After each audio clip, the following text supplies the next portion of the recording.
this just became a capital A adventure.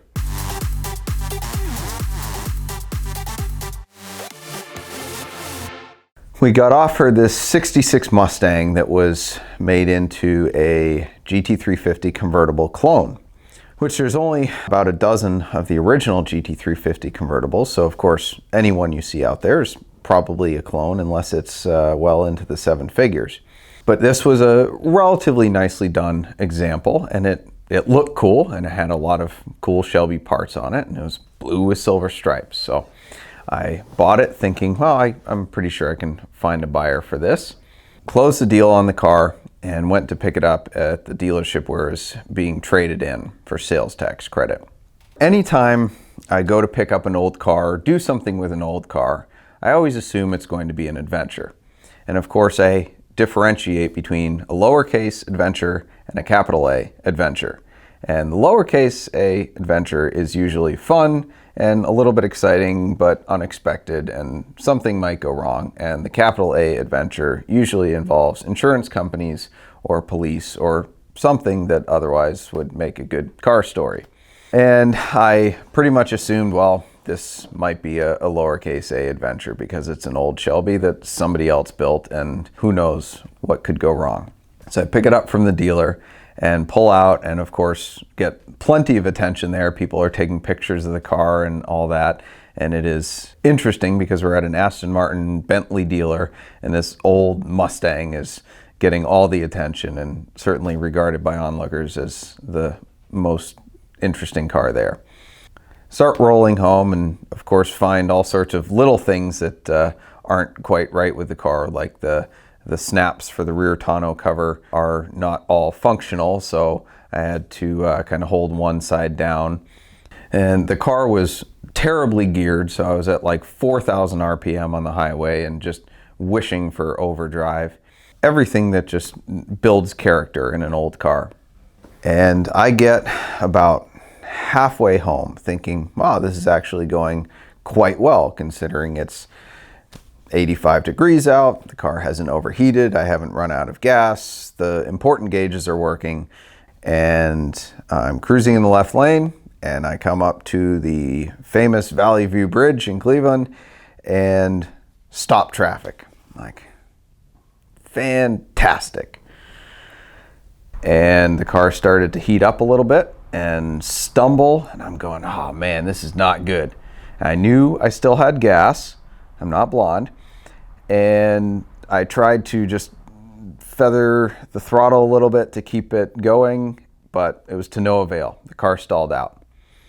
And I turn it over again, trying to get it to fire, hold my foot down. It would kind of start to fire, but it would not stay running. And of course, behind me, I had some impatient foreign drivers who were oblivious to the fact that I was stranded and frantically trying to get this car to start, and they were blaring their horn.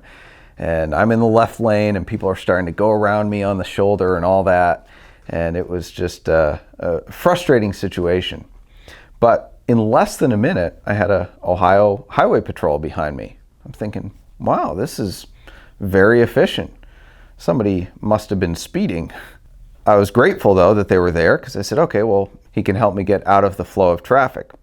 And then within another 30 seconds, another cop shows up. I'm going, wow, this became exciting. And then some guy starts walking towards us, and he looks a little bit out of it, probably on drugs. And he goes, hey man, we need help. He OD'd. And I was thoroughly confused until I looked about 100 yards up and realized the reason for the traffic jam was that there was a tanker truck in the left lane and this car just on the side of the road. So obviously something was wrong.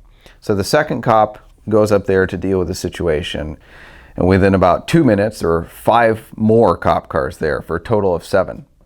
So this just became a capital A adventure.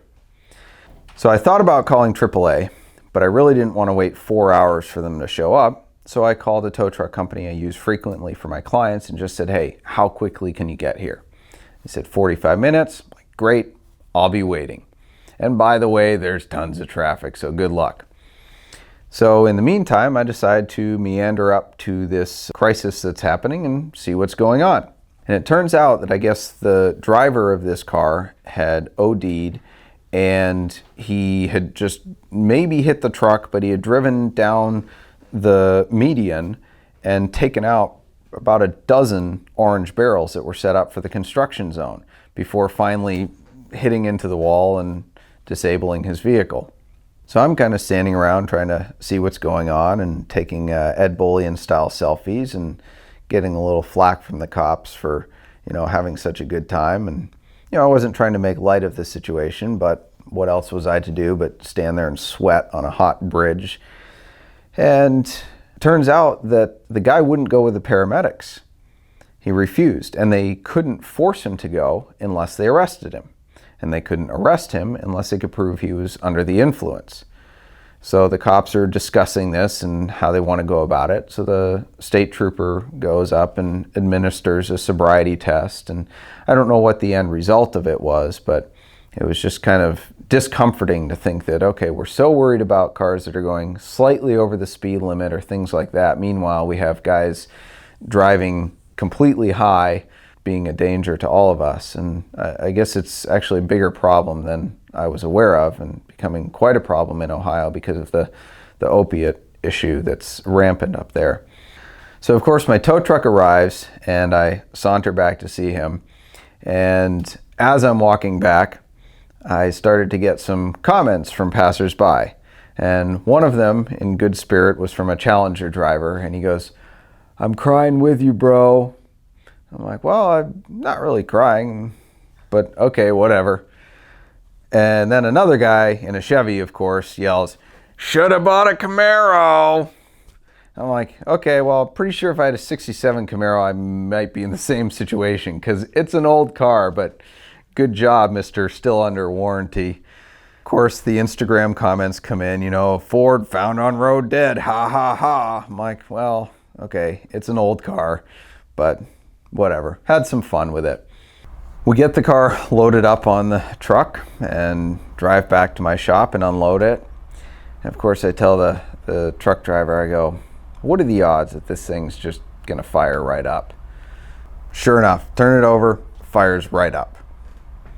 I was like, brilliant. Probably could have waited another half an hour and just driven it back.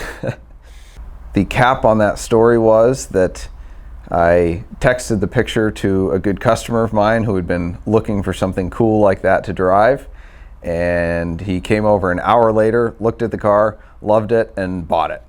So I did end up getting it fixed and sorted and got the issue worked out so it didn't stall out in hot days anymore.